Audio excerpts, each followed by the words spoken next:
So I am at, I don't know whether I'm in New Zealand or whether I'm in Arizona, somewhere between, because I've got James over here. James, how are you? I'm good. I'm good. Here's got the accent. Joey, how are you? I'm great. Okay, so we have two different accents. So we're bridging the gap here. UBCO is a bike. I have owned one of these for the last 5 years. I just got a brand new one, which is so exciting. And I've never really met anybody from the factory before. So this is going to be an exciting time to learn about the UBCO bike, why it's so fantastic.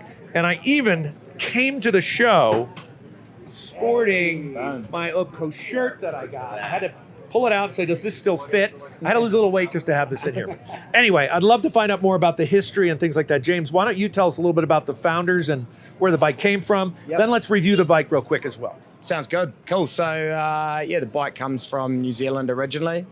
Was designed to be a farm bike and conservation bike, based kind of off that CT90 kind of vibe. So yeah, hard wearing, built for farming, built to be versatile, and from that it's grown into all these other applications. So it actually found its way in the Field Days, which is an event sort of similar to this, Southern Field Days in New Zealand, and then grew into all these different applications. So now people are using them in Europe, in the States, Australia, and New Zealand. Use them to commute, use them to hunt, deliver pizzas, tourism, conservation, you name it. It's fantastic because it's all electric and it's quiet. I use mine for bird watching. Yeah. I put my camera on the front here. I sneak up on these little suckers. They don't even know I'm coming. Joey, tell us a little more about the bike itself, what it has. You can hold on to that. Yeah, absolutely. And let's walk through the components of it. Sure. So what we have in front of us right now, this is the special edition. And this is built on the back of our standard model 2x2. So what makes the bike a 2x2? All-wheel drive. So we have hub motors front and back, 1,000 watts of output. The bike itself is DPI waterproof, so it teleports everything. You run this through a creek. As James was saying, it's meant to work hard in a lot of different applications. And over time, with the different generations we've rolled out, we've been able to work on the battery tech, get more range. So you have 75 miles of range on a charge. You have 3 different power modes, but it's delivering power to both wheels at all times. And so with that, not only do you have dual power and a long range, you have a ton of capabilities from a utilitarian standpoint. There's 19 different racking points, and so it's kind of a Swiss Army knife. You can build anything you really want onto it. You can carry things. We make about a dozen accessories, but there's just endless amounts on the third party. And so we're constantly learning from our customers, whether they're farmers, whether they're hunters, somebody that's just run into the store for milk or whatever it may be, of how they use it, what they can strap onto it, and just it makes for a great storytelling piece. James, let's go over to this black bike over here, because this is more in line with the one I have. And I have these front and rear areas in here. And you know, you can fit 2 cases of soda back here very easily. A case of beer, I understand from reading on the web, you know, you have to turn it a little long ways, but yeah. I think it would fit. But these platforms really are incredible. I also have their saddlebags that come with this. I strap my camera tripod up here, or my telescope here, and I go birding back in the woods with this. You can hitch it in a million different points. They also have, how do we transport this thing, by the way, guys? We've got a few different transport modes. So we've got single ones that you can lift the bike onto. You can take the battery out. So the battery lifts out and then drops a whole bunch of weight out of the bike. It only weighs 150 pounds, and then I think it's about 115 once you take the battery out, so easy to get around. We've got ones that go straight into your tow hitch, so you can put 2 bikes on, so back of your RV, or if you're overlanding, back of the Sprinter van or something like that. So yeah, you can lift those out and transport them around. I, at home, throw them on the back of a ute, which they call trucks over here, so yeah. Real easy just to throw on the back of the truck and the tray. Good. Strap it down. Yeah. So, I mean, this one here is actually quite a good demo unit. We can show you how easy it is to let's do it. 2-wheel drive. So, basically, from off, all you do is you hit the red button. It's got security features that just turned off for this bike. I think I even have a wireless fob that came with this. Yeah, right? You've got a fob, but you can detach the fob as well, so the fob's not on this one. So it's in neutral right now, so safe to hop on the bike. It's not going to do anything. Once your kickstand's up, all you do is just tap the button and you twist the throttle. No clutch or gears or anything. Both wheels start driving.